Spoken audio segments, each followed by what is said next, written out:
further ado, I want to introduce you tonight to our guest speaker. And we are all so excited to have him because we are all going to be taking copious notes for ourselves and probably for our children and students. Dr. Dan Peters is here, and he is a licensed psychologist and co-founder and executive director of the Summit Center, which specializes in the assessment and treatment of children, adolescents, and families with a special emphasis on gifted, talented, and creative individuals. He speaks regularly at state and national conferences. If you are in the gifted world, you've probably seen him at your state conference or national conference or SANG or one of those conferences. And he speaks on a variety of topics, including parenting, gifted and twice exceptionality, anxiety, dyslexia. But tonight he's here to talk about perfectionism.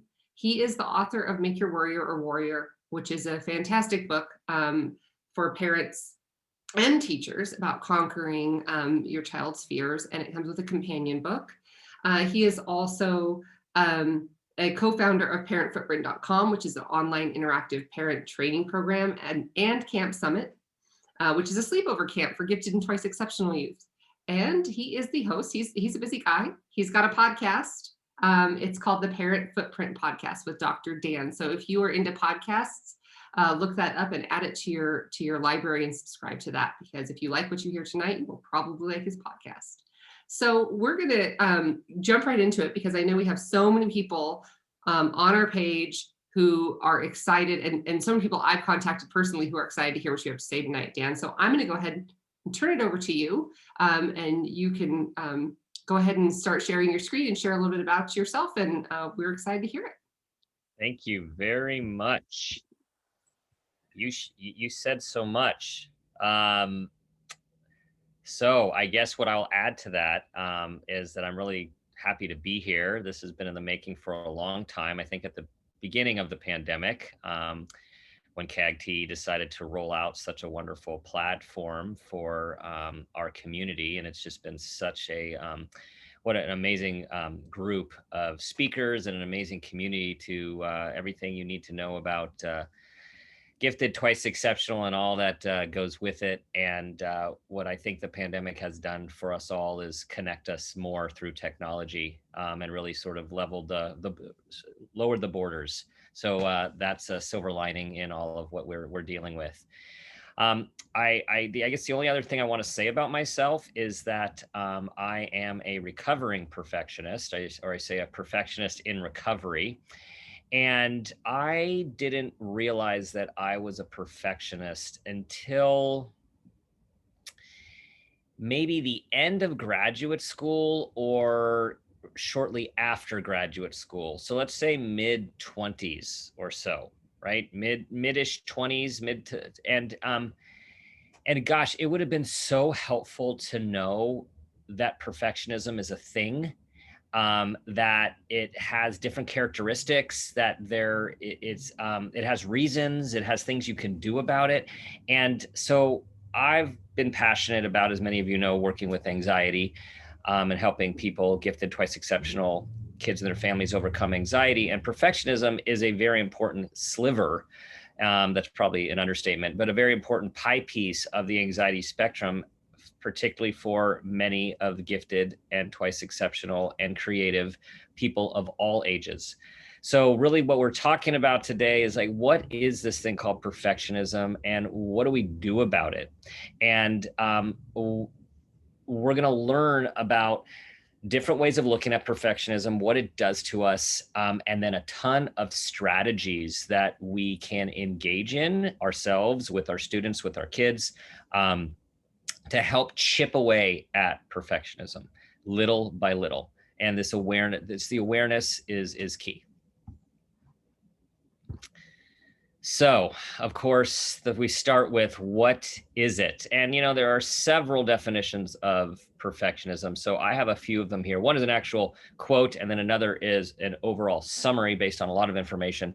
So Thomas Greenspan out of Minnesota has some great books on perfectionism, is a seasoned therapist, and he talks about perfectionism as an intense desire for perfection and an intense fear for imperfection, or excuse me, intense fear of imperfection. And so when we think about this, we're seeking something and then we are trying to avoid something else. And if you think of the gap between perfectionism, or what that is, something that's perfect, and being afraid of imperfection, that sliver is so narrow, I don't know that it could actually be calculated. But that's if we're not thinking about it and being conscious of it, which today is about making the unconscious conscious, or the semi-conscious more conscious. We need to be aware of what is it that we're actually striving for, and is it reasonable, and at what cost. When we think more generally about perfectionism, a lot of us think about it as a fear of failure. Like, ultimately, underlying perfectionism is a fear of failing. And if you think about with perfectionists, what is failing? Failing is not getting 100%, not getting first place, or anything related, right? That's failing in a perfectionist's mind. Oh my God, I'm going to fail the test. What do you mean you're going to fail the test? Have you ever failed the test? Well, no, I haven't failed the test, but what if I get a B? What if I don't set the curve? And then you realize, like, that's failing. And in a perfectionist mind, that often is failing. So when there is a perfectionistic mindset, you have a constant fear, underlying fear, sometimes way underlying, sometimes it's at the surface, of making a mistake. You set really high standards for yourselves. You perceive very high expectations of others. Sometimes that's true, sometimes it's not true. It's a perception coming from yourself. And there's often negative criticism, really harsh criticism of oneself. And also, it can be of others in your life, loved ones, friends, because they're not doing it well enough, they're not doing it quick enough, they need to do it, and they need to do it right. And that can impact relationships. The other thing that we need to think about with perfectionism is it's a continuum. Just like everything, there's a continuum. There is mild perfectionism, then there is moderate, and then there is debilitating perfectionism. And when people ask, they say, well, Dan, how do I know if it's a problem? I think many of you might have heard me say this profound statement before. And what I say is, a problem is not a problem unless it's a problem. So the question is, like, is it causing a problem? Is it annoying?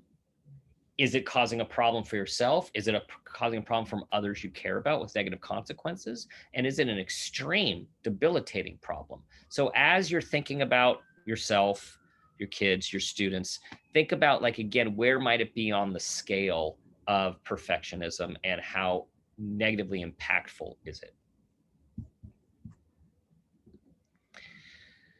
So, some ways that perfectionism impacts us is this self-loathing, right? This criticism, like beating each other up. And I talk about with clients, it's like, imagine you're just like punching yourself in the head, or banging your head literally against the wall. And I mean, I think psychologically, emotionally, that's what happens to perfectionists. Like, it's just almost like at times from being really critical, but to self-hate, like really extreme.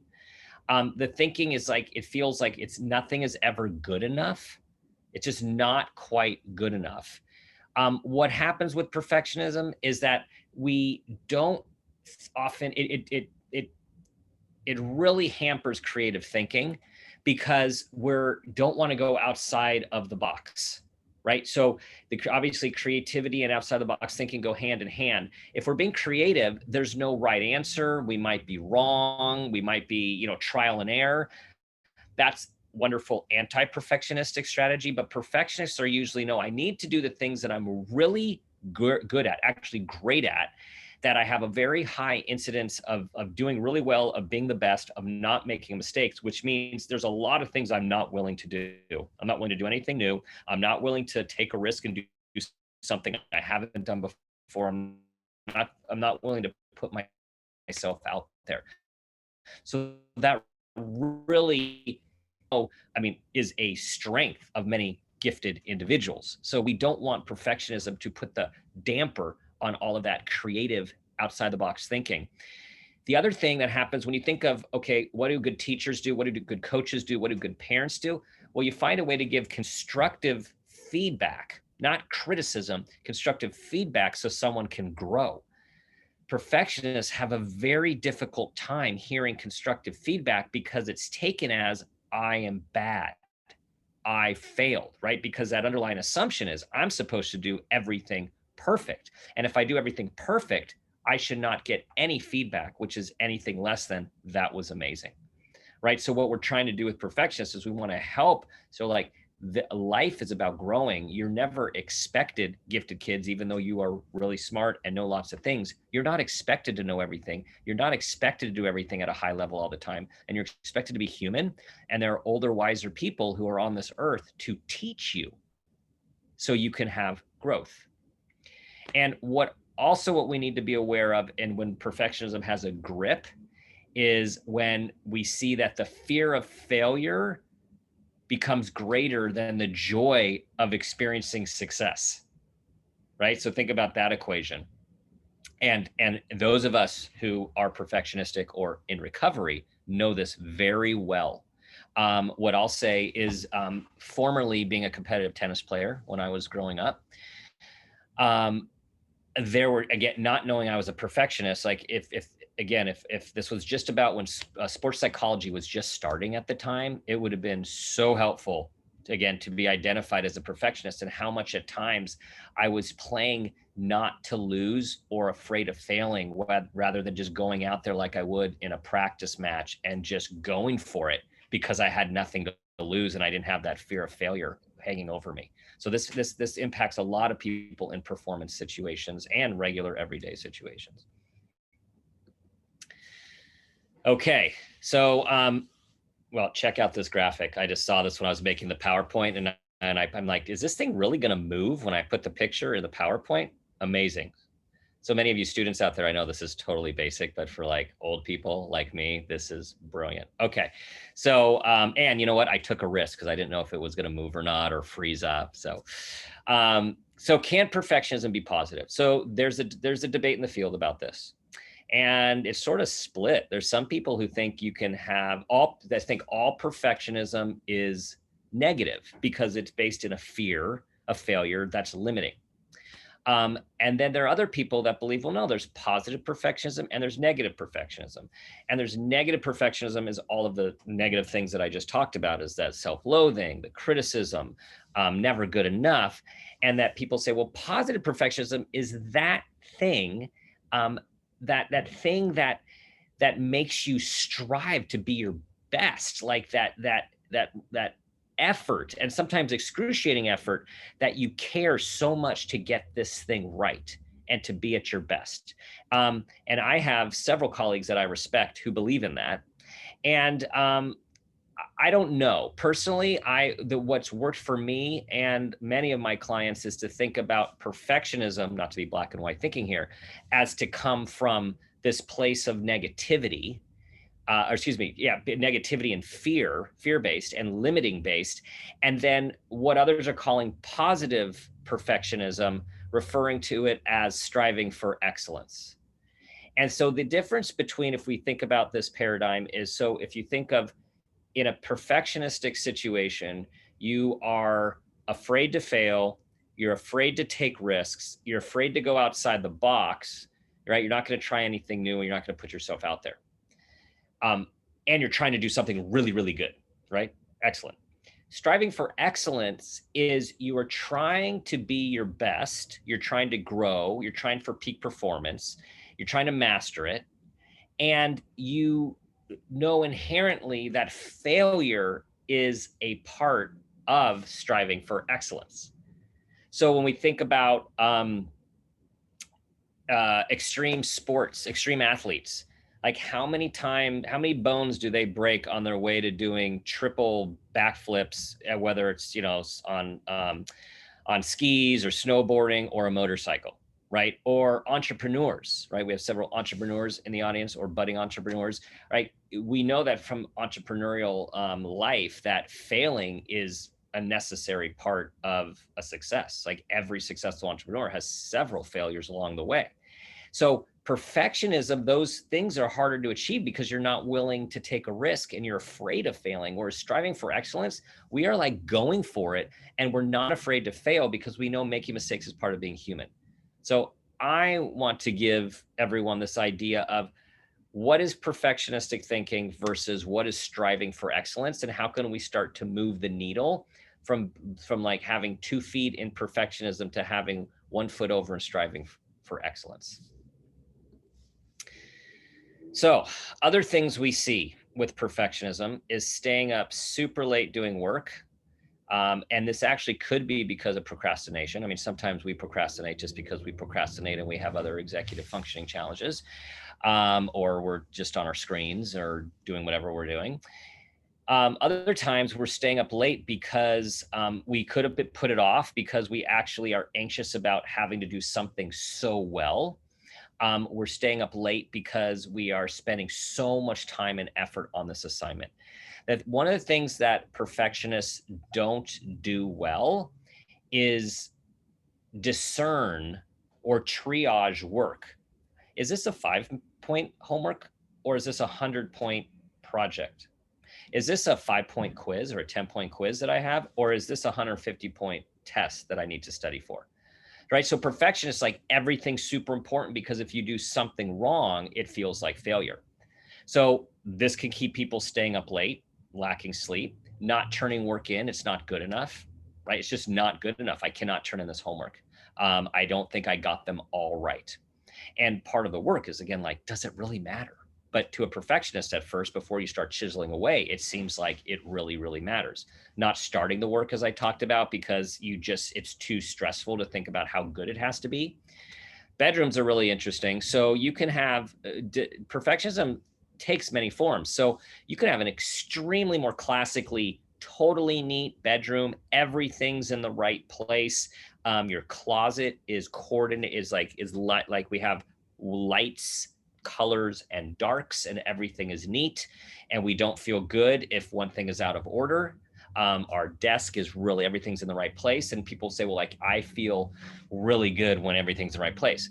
Conversely, I'll say, yeah, but you feel really stressed out when something and I'm not saying this in a judgmental way, I'm saying this in an anti-perfectionism way. When something as insignificant as a shirt is in the wrong order, your body feels uncomfortable and you have trouble relaxing and going to bed unless you move it. Right. And this is where sometimes it can take on the form of like OCD-ish in some ways. And I say ish, right? Like things have to be a certain way. So we get that with the bedroom and backpack at times, but you also can have a very messy bedroom and backpack. So there's a lot of parents will be like, there's no way my child is a perfectionist. Have you seen their room? Right? Disaster. Because we know a lot of gifted kids kind of have disastrous rooms, right? Like just stuff everywhere and really creative and they don't really care. On the one hand, that's good. On the other hand, we're looking at perfectionistic thinking. So is this someone who they just don't care about their room and they just can't wrap their mind around where to put everything? But when it comes to their art, when it comes to their music, when it comes to their expectations for themselves, they have extremely high standards that can be debilitating. So we have to think of perfectionism not just of what we see on the outside, but what is the thought process as well. And then, of course, there's that meticulous handwriting and the erasing and the erasing and the erasing until there's holes in the page. Then you have to wrinkle it up and start over, or the I's have to be dotted a certain way, the T's have to be a certain way, or my handwriting is not right on this word or line, I got to start over. That's often perfectionistic thinking. So I want to tell you about 2 people. And first, we're going to start with Samantha as an example. So Samantha is a gifted 9th grader. She left her private high school to be homeschooled. And the reason was because she entered into a significant depression and anxiety. So she went to a highly academic and achievement-oriented middle school. She did always worry a lot, but she felt better every time she checked her grades. And then she saw A's. She worked more hours than most of her peers because of this perfectionistic thinking and the need to get all A's. And her parents helped her and supported her when she had a fair amount of anxiety and meltdowns. Now, she goes to a new high school, and it's considered a competitive prep school, but it focused more on the whole child and it was less emphasis on grades and testing. And they also didn't really spend as much time posting immediately grades and scores and feedback on the sites. So she became so depressed and anxious that she was not even functioning in the school. And what she told me is, if I can't get all A's and see them, what's the point going to school? Right? So basically, she said, like, I have no meaning anymore. So she was in this existential and anxious despair. Now, we want to help our kids and students, for you, youth listening out there. We want you to do what's important to you because it matters to you, and engage in activities that you care about or you find value in. When we just achieve for achievement's sake, which perfectionists often do, it's pretty tenuous and fragile, because we then lose sight of who we actually are and what we care about. My story in graduate school, being one of these people, is it's like, tell me what the next thing is and I'm going to do it. And tell me what the next thing is, I'm going to do it. I'm going to check off my list and I'm going to do it. And I'm going to do it really well. And I'm going to make a timeline or beat a timeline. And that is how I manage anxiety and perfectionism. And I would get through a major grad school hurdle. I'd go to my mentor's chair's house, and I'd be like, okay, what's next? And she'd say, no. What's next is you go home and you celebrate, and I'm not going to talk to you about what's next for 3 days, which would drive me crazy. But she was trying to tell me is you need to actually sit back and see what you've achieved and take inventory and take a break before you just get on the train for what's next. And that took me a long time to figure out in life. It doesn't just happen. But so this is, again, Samantha, it's like, what's meaningful beyond the external accolades and the external markers? Now, for anyone who are watching or thinking this and then thinking, oh my gosh, I'm a little bit like that. It's fine to be like that. This is part of achievement. We just need more than that. We need more. Then there's Drew. So Drew's a 6th grader, twice exceptional, gifted, and really dysgraphic. The handwriting was really difficult for written expression and very smart verbally. He would stay up most of the night doing projects, and he'd never feel like they were good enough or they were actually done. And it obviously presented a problem because he wasn't doing other work. He was losing sleep. He was really stressed out. His parents were worried about him.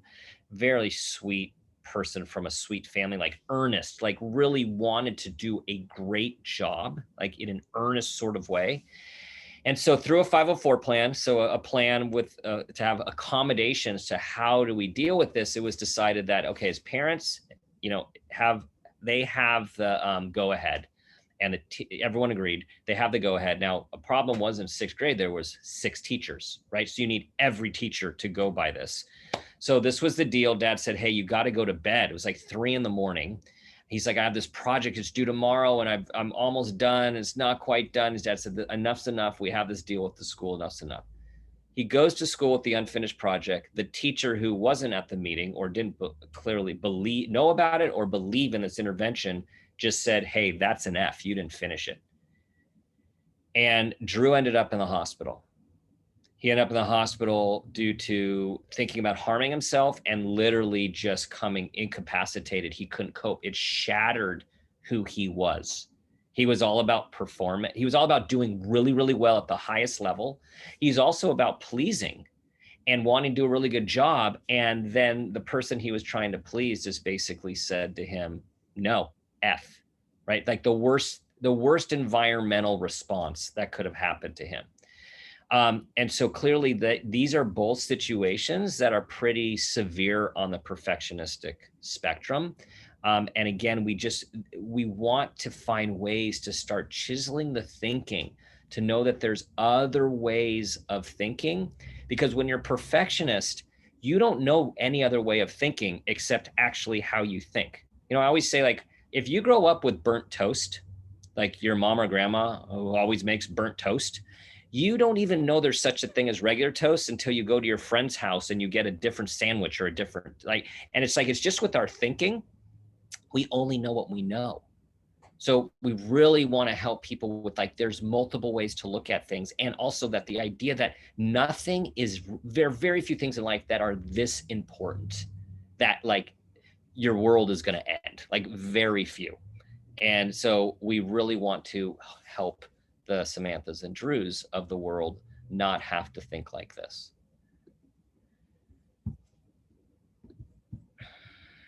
Okay. So we're going to go through a little more of what the challenges of perfectionism, and then we're going to move into like, what are all the things we can do about it? Okay. So as we talked about, perfectionists have difficulty taking risks. It could be any kind of a social risk, a safety risk, academic risk, right? So if you're a perfectionist and you are a skier or snowboarder, you might not get better because you're afraid to push yourself in a way that you might fall. And then you'll have to tell people you fell, which then you'll think you're not good. But the only way to get better in a sport like that is actually to push yourself, and you usually fall, like playing it safe. Perfectionists also have difficulty with the being and are really good at doing. Oh God, it's so hard to be. Like I am just starting to love being in my, last few years as I, hit 50. Like I'm getting really good at it. I actually I try to just be more than do whenever I have free time, because I am really good at doing. And it's a great skill to be a doer, but in terms of enjoying life, feeling calm inside, it's really important to have that presence and mindful appreciation for the present moment. And perfectionists have difficulty with that, because you need that outcome, you need that accomplishment, you need that what's next to feed you. So with this, is perfectionists have difficulty with reasonable goals and setting goals, right? Reasonable goal setting is wonderful. It's an important part of life. But often perfectionists go out here. Again, just a little bit more about myself. In hindsight, I'm in my graduate school and I'm looking at my professors, who a lot of them are a lot older than me. They know a ton. I'm admiring them. And I'm really thinking that I have to know as much as they do to be an excellent psychologist, right? So the 25-year-old has to know as much as the 55-year-old. And really thinking like, yeah, I've got so much reading to do. I have so much that I need to do. Those are not reasonable goals or standards at all. And perfectionists have difficulty feeling satisfied even when the work is great. It's like, okay, yeah, that's fine. What's next? I had this male client, gifted male client, years ago. He was he was very perfectionistic, and he was studying for an exam for a licensure for the new field that he had been really passionate about and was going into. It was a 200 question test, and he went off and took it after all these months, and he came back, and I said, so how'd it go? And he's like, did you pass? He said, yes. I said, well, congratulations, you're licensed. He said, yeah. I said, well, what happened? He said, well, I only got 197 correct. He was dead serious. He missed 3. And right, and the cutoff for to pass was like 160 or something. I mean, and so that's the perfectionist thinking, focused on what did I do? What did I not do great? As opposed to, yeah, man, I just kicked booty on that thing. And I've been working really hard. And I'm going to go celebrate and do the career that I've been working towards. So some more challenges. Beginning anything, as we talked about, because what's the fear? What if it's not good enough? What if they're not happy? What if I'm not the best? What if people don't think I'm as smart as I'm supposed to be? And then ending a topic or an assignment because might not be good enough. I had this client, and when she was in high school, I mean, this phenomenal person, phenomenal gifted person. And like when I met her, when I met her in the beginning of middle school, and she couldn't decide if she wanted to be a oceanographer, a physician who worked in Africa, or the president of the United States. Like, just a phenomenal person. And I believe that she could actually do all of them. Well, when she was in high school, her 2-page assignments turned into theses, right? Like everything became about the nth degree, and she couldn't get through the classes at a high level because she was always behind. And they're like, I just need a summary of the lecture that we just did the lecture series. It was no, she was going to research deeper. She was going to get more information. She was going to get other sources. And so that's the hard part of ending for a lot of perfectionists. Enjoying the trip instead of the process, which we'll talk about shortly, instead of the actual destination, and excuse me, being preoccupied with the destination and not being able to like just go along with the trip, the ride, the process, because what's it going to be at the end? When am I going to get there? How am I going to do? As I alluded to recently, difficulty enjoying the present moment because we're so worried about the next. So the perfectionist mind, you have to remember that all of our fear exists in the future. Something about a future thought. How's it going to turn out? How am I going to do? And therefore, this is back to the being. It's so hard, and something we have to really help perfectionists with is practice just being in the present. And this is where mindfulness is such a wonderful strategy for parents, for youth, for teachers to incorporate it into your day. 1 minute, focus on right here and right now. Breathe deeply, and every time your mind wanders, just bring it right back to your breath right now. That's huge. Sounds simple, but not easy to do. Accepting. So perfectionists have trouble accepting mistakes as being human, part of life. And one of the mantras we try to help people with, perfectionists with, is mistakes are part of growth. Mistakes are needed to grow. Mistakes are part of being human. Over and over and over till you, the child, the person, can do this self-talk themselves when they notice. Now they notice, because they know what perfectionism is I'm being really self-critical and really stringent. And I need to remember that taking a risk and making a mistake is part of growth and it's part of being human. It's okay. Perfectionists finally have trouble tolerating ambiguity, right? If black or white feels way better, it's right or it's wrong. But in the middle, like open-ended question, like math is science, so much better for some people because there is a right answer. But if you ask me an open-ended essay question, I'm going to be paralyzed, because how do I know if it's right? Well, there is no right answer. It's just what you think. Well, there has to be a right answer, because I can't handle not knowing if it's right or if you're going to like it. So we really want to help perfectionists get better with gray and actually practice doing things as pure practice for tolerating ambiguity. And that here's something that, again, that I had to learn was there are many ways of doing something, not just the one way your perfectionistic thinking tells you. Many ways to do something.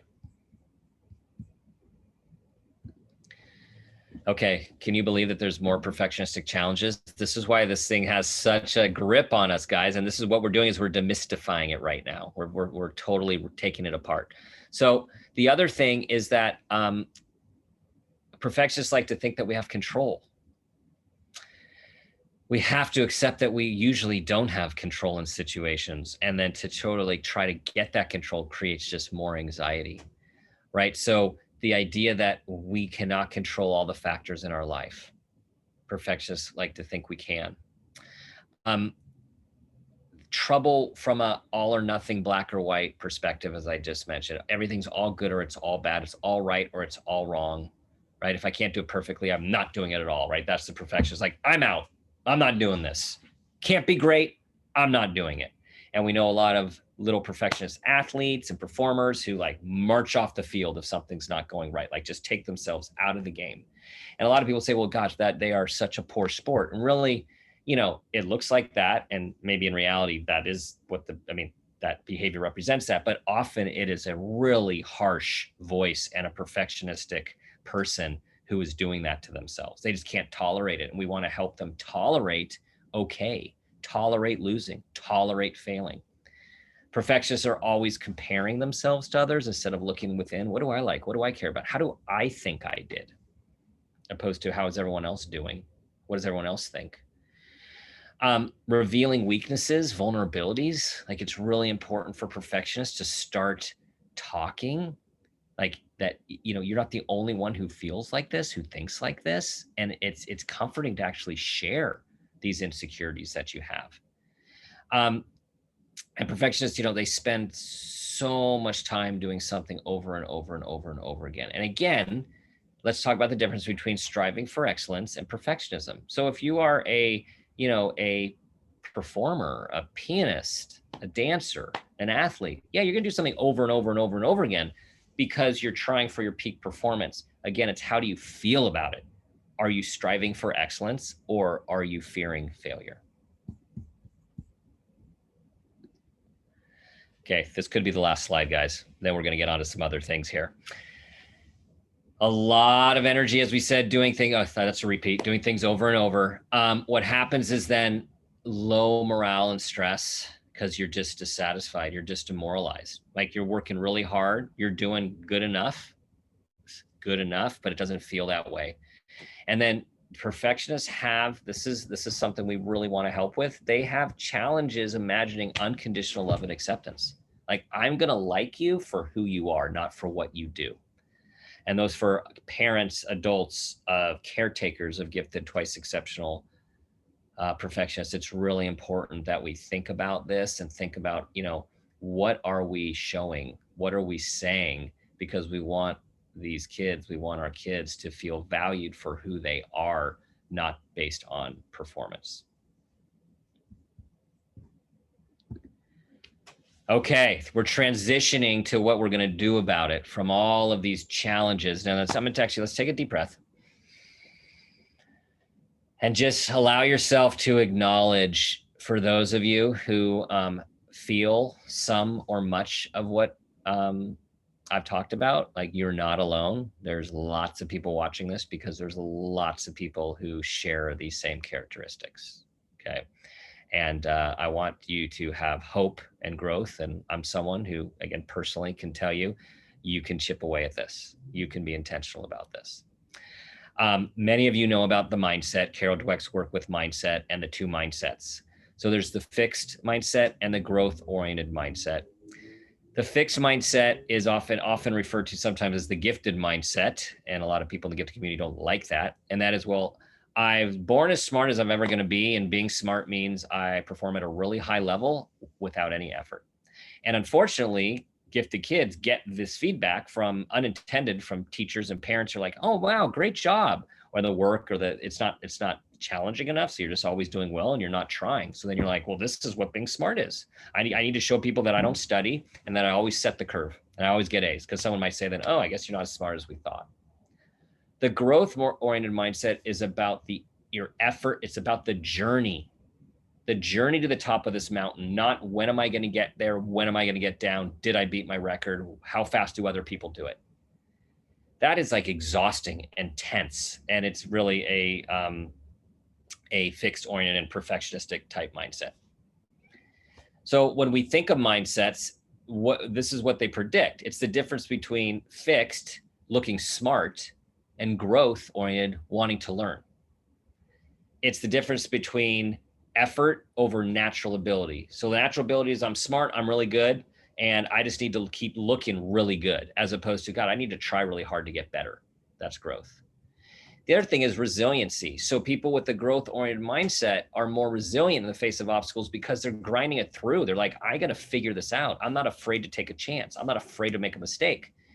Whereas the fixed oriented mindset people are more discouraged and they are less resilient because they're paralyzed by this isn't working out. This is not the way it's supposed to be. So we're trying to help people, perfectionists, get from a fixed mindset to a growth mindset. And I'll tell you guys about a real and kind of, chuckle funny study that Carol Dweck and her colleagues did.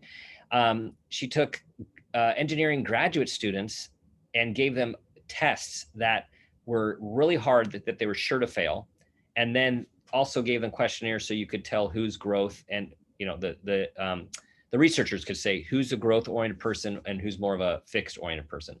So they gave them these tests. They all failed. Then they asked them, do you want to see the test of someone who did worse than you or better than you?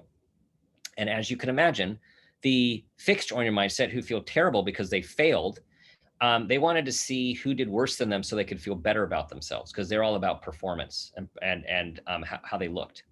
The growth-oriented mindset people are like, yeah, I want to see people do better because what did I get? I want to know what I got wrong. I want to learn.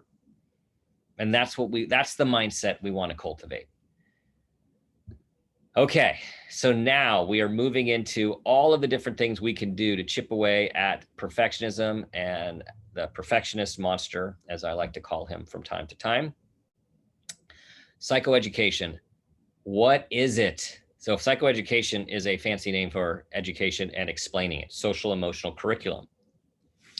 Let's talk about what perfectionism is, like we're doing tonight, what it looks like, how it impacts you, and all the different things that you can do about it. We need to help perfectionists understand that this is a thing. This is not just who they are. We need to try to externalize it and get some space from it. As we talked about, we need to differentiate between what's perfectionism and I think what's striving for excellence, so we can separate the two of like, when are we crippled by fearing failure and not making mistakes? And when can we make a plan to strive for excellence because we are going to grow and we are not afraid of making a mistake? We need to help perfectionists take risks, try something new, and permission not to do well. You're going to hear it, see it. I'm going to say this a few times in a few different ways, particularly to teachers of perfectionists. Please practice giving assignments that are about not doing well, right? Like, I want you to miss half of these problems. I want you to do this, but only turn in half of them. But what if I don't get a good grade? That's not the assignment. The assignment is to do this. Right now, I'm not talking for you to do this to your slacker students who have other challenges. This is to the perfectionists. This makes me think of a client of mine who was going to a smaller therapeutic informed high school. Brilliant assignment. They had to go out, and he was really perfectionistic. They had to go into the community and be rejected 20 times publicly. That was the assignment. And these were kids that had a lot of anxiety and perfectionism. And so he said he was so scared the first few times that he was going up and asking questions that he knew he would get a rejection. And he said it started to feel so good. He walked into Victoria's Secret. He asked the person behind the counter, they said, "Can I help you?" And he says, "I'm here to apply to be the manager." And they looked at him as a high school male in Victoria's Secret and just said, "I'm sorry. We don't have that opening right now." And he just said, he smiled and he said, "Thank you very much." And he walked out just tall. And he gained so much confidence from practicing failing on purpose. So it's just, you could have that in any way, shape, or form, but it's like, it was magical. Practice failing, prescribing failure when the stakes are low, of course. Okay, so I'm gonna move our people around here. So as we talked about, many ways to do something. There is not only one way. The perfectionist, your perfectionist student, your perfectionist child is going to think there's only one way, and there's often some angst and some meltdowns. How about before you start something and before the anxiety rises, let's talk about the different ways we can go about this. And then let's pick them in order of what's your most favorite, second favorite, and third favorite. So right away, you're setting this ground rule. Like, there's a number of ways we could do it. You're just going to start with the one that appeals to you more, not just that one that's in our head. Focusing on having fun in classrooms, in activities and recreation, as opposed to just performance. Again, we lose sight of this. Perfectionists have trouble having fun because it's intense and you can't fail. Pay attention. I talked about earlier about, it's not just about the achievement and the trophy and the award and the grade. What do you care about? We need to focus this from the outside to the inside, right? Like, what do you care about? Let's prioritize what's more important and less important. Let's take time to reflect and talk about, like, okay, mistakes are an important part of growth in life. Like, we need to do them to grow. It's not optional. And encouraging doing something outlandish. I've been thinking about doing this. I know it sounds crazy. Yeah, like, let's go for it. Try something new. Try something that you don't expect yourself to do, that someone else doesn't expect you to do, because you're actually coming from within. And then, just as we talked about with the mindset, is we want to emphasize like effort and determination instead of you're smart, right? Oh, you're so smart. No, it's like, wow, you worked really hard. Something that I've learned to do with my clients and my kids is when they come back and say, "Hey, I got this," I'd be like, "Oh, okay. How much time did you have to put into it? How much effort?" And sometimes it'll be like, "A lot." Like, "That's awesome." Or they'll be like, like nothing at all. And then I'll say, depending on my relationship with this client, or of course, if it's my kid, I'll be like, "So what do you think? You're like, yeah, I guess, right? Like, let's not get excited about doing really well with no effort. That doesn't serve us well. I mean, it could be nice to be able to do well without effort. That's different than, hey, we're really proud of you. That just enforces this fixed-oriented perfectionistic mindset. Okay, and just as we had a lot of things that are challenging, we have lots of things we can do about this. Okay, so here's some challenges, people. Be average for a day. Give yourself permission to be messy, late, and incomplete and imperfect. So for me, what this equates to, like when I go to conferences or when I take a class or something, it's like I'm always just primed to learn something, be engaged, be involved. And particularly earlier in my life and career, like just say something that like the teacher or the professor or whomever will like and be engaging, like positive affirmation. What I had to work on, and God, it was so relieving, is I'm like, I'm just going to be a regular person in this room. I'm going to sit back.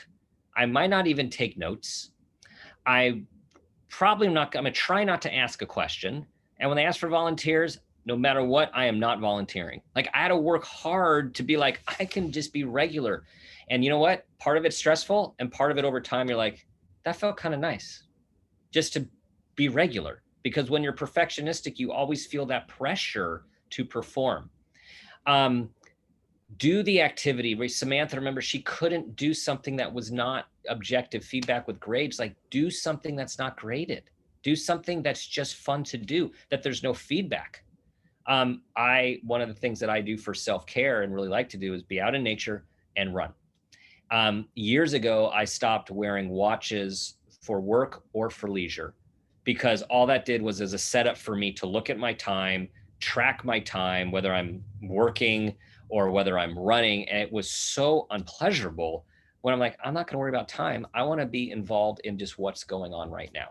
So think about for yourself, what is a way that you could take off an external metric that keeps perfectionistic thinking going, right? And to be able to do something that you don't have an end in sight. One of my kids is an artist, and he sent me a picture the other night, and I was like, gave him my feedback. It was positive feedback. I liked it. And then I texted him back. I said, so what, and he's a great teacher for me. I said, so do you have, what do you call this piece, or what do you call it, or what's its title? Because I know that he ends up titling his pieces. And he said, so this was an elaborate piece. And he said, texted back, he said, I have no idea. I haven't even thought about it. I'm like, wow, see, this guy's my teacher, because I'd be thinking about it while I was doing it. I'd be thinking about it afterward, because it would need to be complete to have my piece done with its title or its name, right? So it's just engaging in the process. We talk about taking a risk. I can't overstate that. Do something that's hard, right? For you gifted people out there, or you teachers or parents of gifted people who do really well in just about most things, like in this case, instead of just being regular or failing, like do something really hard where you're not going to be the best at it, right? Like get that experience of really stretching yourself. That is anti-perfectionism. That is about growing, and that is about building resilience.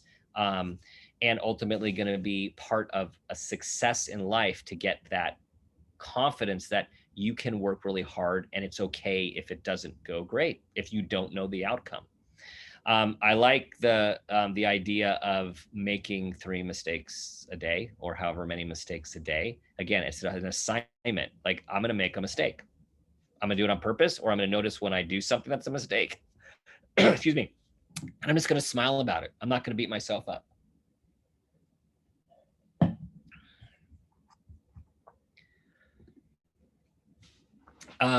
Try to plan less compulsively. Plan less. How about you have a day and you just don't plan your day? How about when you're thinking about your next day, you let yourself go to sleep and you say, I'm not going to think about planning until the morning. If you're someone who plans in the morning, how about building a little leisure time, right? Excuse me. It's really important to think about how the compulsivity, what we call it, like just that drive to have everything scheduled, how that gets into our perfectionistic way of thinking. very subtly. And then we think, well, this is what makes me feel good. It does manage the anxiety, but it also, reinforces the perfectionism. So this one, stop using the word should or I have to. So there is this, one of the founders of cognitive behavioral therapy, Albert Ellis. He invented REBT, rational emotive behavioral therapy. And this is a way that I'm going to say something so you remember it. What he used to say back when you could say kind of whatever you wanted as a professional, he would say, he was really about what you say to yourself, cognitive, like you shouldn't say shoulds and you shouldn't say musts. And so he said for should, he said, stop shoulding all over yourself. And so the idea of is like you're shoulding on yourself. When every time you use that word, you're putting a pressure on yourself. Should. So think about that. I don't think that needs to be bleeped out, but I'll leave it to you guys. Share. So we talked the thing about being afraid of perfectionists because you have to be perfect. So you don't want to be vulnerable. So something to do is to share a weakness or limitation with someone. Tell someone something that's hard for you. Tell someone you're a perfectionist. Yeah, you know what? It's really hard for me to be in these sort of project situations because I'm so perfectionistic. And I'm either hard on myself or I get really hard on other people in my group. Or, it's hard for me to be in a class like this when they just call on you and I might not be ready and prepared because I get real nervous about failing. That's human. It feels so relieving to admit it out loud. Admit to yourself that your expectations might be unrealistic and unreasonable. That's okay. Again, that's externalizing what's in us that we just kind of act on to the outside. Be like, wow, okay, that goal I have to do this in this amount of time, that might not be realistic. And that actually doesn't sound very fun. But I know it's my perfectionistic thinking. How can I alter it? And then back with psychoeducation, like to learn more about perfectionism, right? Like keep learning about what it is, like what we're talking about tonight. So, again, it's a thing that you can smile when it comes to bite or say like, yeah, I know what this is. I know you're part of me. Now I see you more. I see how you work on me. And the last slide of ideas here, as you'll see, many of which come from these last few slides of my colleague, many of our colleagues, Dr. Jean Peterson. She has a great book called Get Gifted Kids Talking. It has a lot of ideas about group work for gifted kids, and a lot of these come by discussion. Gifted kids have discussions with each other about this. Okay, think about what you might contribute, what might contribute to your perfectionism. Where does it come from for you? Everyone's different. Like some people say, well, yes, parents and teachers putting unrealistic expectations. Well, that sometimes does happen. And sometimes it comes from ourself, right? Like sometimes it's like, it just comes from something we have within us with this drive, like needing approval, fearing disapproval. We're just hardwired that way. Try to stop and celebrate what you've accomplished. It's really important. And then again, as we talked about, try to stay in the moment, enjoy the moment. Bring your friends into it. Hey, can you let me know, or your parents or coaches, teachers, can you let me know if you think I'm kind of being perfectionistic here to help me get unstuck? That's huge. Self-talk, right? Telling yourself, I don't have to be perfect in this situation, right? Like it's okay. And then laughing at yourself is huge. To be able to laugh at oneself is huge. Perfection. If you're a perfectionist and you're trying to laugh at yourself, laugh when you make a mistake, you are getting somewhere. Okay, for parents, teachers, caretakers, awareness is key. We have to be aware of what we're modeling to our kids, to our students, to our athletes, to our performers, right? Like look at ourselves. Do we have any of these tendencies? Some or a lot? Are we modeling them? Are we saying things? And, as you take inventory, like what can we do differently or just alter or even acknowledge like, hey, you know what? I realize like I have really high standards for myself. And I realize that sometimes it comes across as I have the same ones for you. I'm going to really work on that. And it's something that I've struggled with in my life, right? Be human. So some final things to keep in mind here. Perfectionism takes many forms, although underlying is often this fear of criticism, fear of failure and high self-criticism, this self-loathing. It's often quiet and hidden, which is why a lot of people don't see it, and it's really insidious. Overcoming perfectionistic thinking and behavior takes effort and practice. Like, we have to be purposeful about these behaviors and this thinking. And it can be really tightly wound, but you can chip away. We know that gifted individuals often have really high internal standards, and that they then can be unintentionally supported or reinforced by caring adults. And again, that's about for us to be aware. And that how, again, it can't be overstated, like how critical it is for us adults, whether we're perfectionistic or not, how we're modeling any perfectionistic behavior or thinking for our children and or students, right? So how we can be positive models, even if we have these tendencies ourselves. And there you go, people. We are done. Well, we're almost done. We're not quite done. I took so many notes. I took so many notes, and we do have a couple questions. So I just want to jump right into those because I think they're really great questions that are coming through. The first one came from a CAGT member, Joanne Bliss, and I saw that she was on earlier, and she says, we have a family of perfectionists, and I'm wondering how you might modify strategies to deal with perfectionisms for age. So in other words, are there strategies that would work better for a first grader than for a seventh grader? Yeah, it really is. Like, there's just all this huge menu of things to do. I would say the first thing that I want to say is what I like about where I see opportunity in perfectionistic families is to talk about it as a family story. Like, this is a trait or a tendency that we have, or mom has, or dad has, or brother, sister, grandma, grandpa, uncle, aunt. Like, perfectionists feel like they're the only ones like this. So to link this to, like, this is part of our family story, and we all want to work on it, or those of us who have it want to work on it together. So let's develop some ways where we can think and do things differently. And then it really is where your child is in terms of awareness. So younger kids can often do more behavior than the thinking aspects of it. So for younger kids, it might be you're going to do these behavior assignments. Hey, we're going to do something today that we've never done before, and we're just going to be goofy, and we're going to be terrible at it, and we're going to have fun, right? Start doing those sorts of, again, behaviors. Or hey, let's everyone at the end of the day, we're going to tell everyone something funny that they did because they made a mistake, right? So those are behaviors for young. And as you get older, and as you get kids that are more and more have more and more metacognition and thinking about their thinking, it's like, okay, we need to think about how we think about these things. Like, are there multiple ways to do this? How are you going to go about this project or assignment? Let's talk, so then it's more of you're talking, you're thinking, how are you thinking about this? Like, what expectation are you setting for yourself? What is your goal?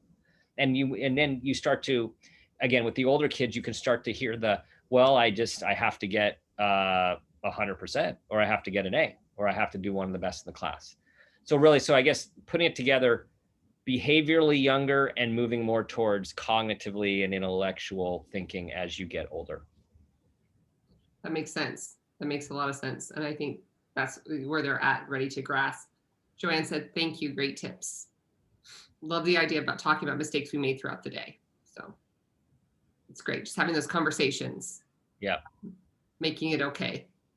Terry Bradley had a question about high achieving high school students and feeling that they need to be the best in order to compete in elite colleges. And I have a friend who's watching who has a child who is struggling with this as well, needing to be the best, needing to be in that top 10%, 5%, 3%, 1% of their graduating class to get into elite colleges. And how do we help them with this perfectionist mindset when the reality is that the college selection process, especially for some of the higher, more advanced colleges, is so selective and competitive? This is really a tough one. Great question, Terry. This is a tough one because there is a reality that if you get a 5.0 and a perfect SAT or ACT, you still cannot get into one of these elite schools, right? So this is a total setup. It's a really unhealthy situation. Mhm. And I'm going to talk about this in a broader perspective out of work that I know many of you are aware of, Challenge Success, out of Stanford, and all the research they've done. And they put a white paper out last year before the pandemic, which really talked about all this research that showed that the Gallup poll helped do about. It's really about college fit for success in the experience and in life. And so what is unfortunate is people that are really bright kids are funneled through maybe top 10 plus schools in the country as if that is where they have to be, and that is the only place that they're going to get the caliber education that they think they need in order to be successful in life. So the problem with this is it's not true. We know that there's over 5,000 colleges and universities in the country, like over 5,000. And there are books like Colleges That Change Lives. There's so many good schools where these elite kids are actually going to be happier than they would be in the actual elite, highly competitive school where they are only with the best of the best and have a lot of stress and anxiety that goes with them performing at that level.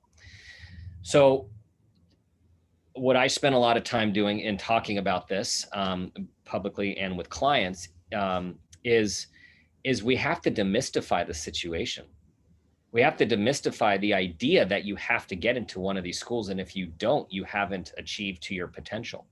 We have to broaden, just like there are multiple ways, we have to broaden the map to include how to even know, like, again, this might be a little disillusioning for people. So I realize this, and particularly for the students who are pouring their life into this, is like, we have to broaden the landscape to what are all the places that would be good for you beyond the places with big names.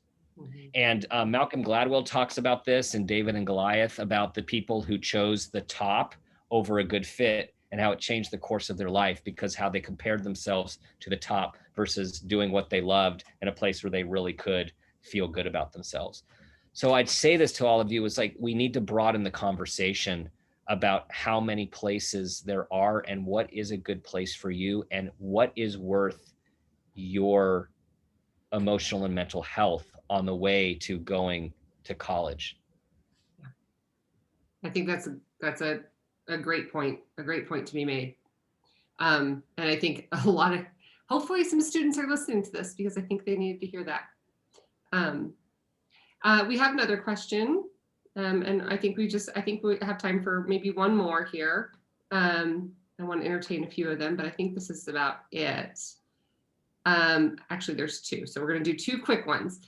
First one is, how do you apply this to minority students who, depending on the teacher and classmates, may have a hard enough time getting their ideas heard or noticed? You sometimes have to be twice as good to get half the notice or support, hence the perfectionism. Mm-hmm. Another really good question. I guess I'll answer this with, and that's totally valid. And thank you for saying this. I feel I feel striving for excellence versus perfectionism. Perfectionism is, again, that fearing failure, where striving for excellence is I need to work extra hard because of my life situation, my geographic situation, my ethnic situation, my unjust situation that I'm in. And I still would want to move it to like, go for it, but not in I'm fearing failure. And I say this knowing that the stakes are high for the many of the people in the populations that you're asking in a minority situation. The stakes are high.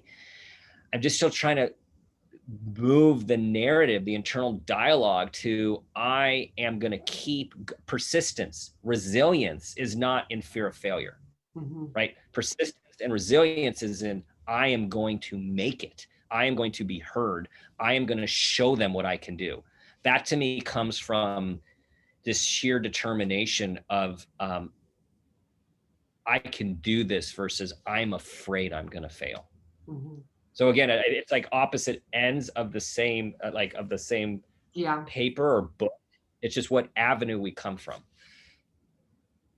I think if that's a cultural message that you have in your classroom or in your building or in your school or in your home, that striving for excellence, and that I think you wrote down, you said this here, and it said, failure is a part of striving for excellence. And I think, we talked about Michael Jordan. He, how many shots did he miss? Those kind of things. And how he didn't Abraham Lincoln run for president or run for office? He ran for office and he lost. What if he would Like have never ran 16 again? times, Like, like, right, yeah. failure is a part of striving for excellence. So I like that, and I think that's important. And then the last question we have, and selfishly, I'm asking this one because I also want to hear your answer. And it is about the connection between procrastination and perfectionism. And you talk about that a little bit at the beginning about the not being able to start and the avoidance. And maybe we just want to know, how would you address that procrastination that we think is rooted in perfectionism for some of our students? Yeah, yeah, it happens a lot. First of all, it's acknowledging it, it's being aware of it, it's admitting it. So if like just labeling it Mhm. is huge, right? Because again, the perfectionism is very insidious, it's very quiet, it's very hidden. We want to be able to talk about it like this is a thing and this is a thing that happens to me.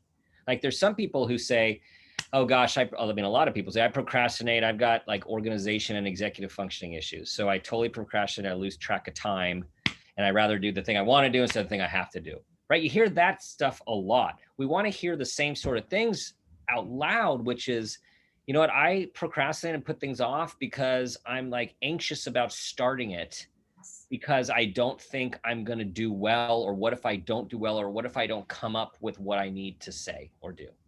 So just talking about that is huge. Then the big thing is this is where it's like going for it, is putting away the thought and making yourself start. Yeah. Right? So this is the behavioral goal. Setting a time to start and making yourself start, not listening to the perfectionistic voice. Personal example. I also, because of my dyslexia and dysgraphia, which I didn't know most of my growing up life, so writing was terrible for me, right? Like I hated writing. I couldn't get my thoughts out. I would procrastinate because I knew how hard it was. Then, not knowing I was perfectionistic, when I'd sit down, I'd try to write like the perfect opening paragraph to all of my writing, which would just paralyze me. What I learned to do is to start, and this is all levels through graduate school, through beyond, through now, and then say, I'm just going to start writing what I think, and then I'm going to go back to my opening paragraph or my opening page or introductory. I'm going to do it after, because I'm going to get around the part that stresses me out just to start something and get going. And I think for procrastinators from the perfectionistic lens, we've just got to get going and then deal with how it all comes together. But we got to make ourselves do it. Yeah. And that's definitely huge. It's like you were preaching to the choir with me. Just, you got to make yourself do it. You get past that first 10 minutes and you can do it, and that paralysis that happens when you're feeling overwhelmed too. I tell kids that are missing assignments, I'm like, do one a night. You might have 10. Just do one. Just do one. And that triaging, where you said perfectionists don't triage well. It's 100% the truth. Teaching kids how to, what's the small item that I can get done quickly and that doesn't need to be done perfectly, which telling perfectionists that's hard, but like, what can I do and get done quickly, and I can check it off my list, because perfectionists also like to check things off their lists. So, um, so thank you. We've got to wrap it up tonight, but I feel like we need to have you back again. I feel like we could probably have a lot more questions, a lot more conversation. So you might be getting us another email from us soon. Be like, so when are you coming back? Next week we have Susan Keeley, and she's talking about executive functioning, and so particularly in the time of the pandemic. And if we've noticed anything about students in hybrid, remote, back and forth settings, we've learned that executive functioning is something we need to be addressing. So if you are watching tonight, please tune in next week for executive functioning support and conversation with Susan Keeley. And thank you again, Dr. Dan, for joining us tonight. It was great. And I have 3 pages of notes that I'm taking back to my students and maybe flying to me too. So yeah, We're all in this together, everyone. Thank you. Awesome. Appreciate Thanks so much. And thanks everybody for joining us tonight. Have a great evening. it. Take care.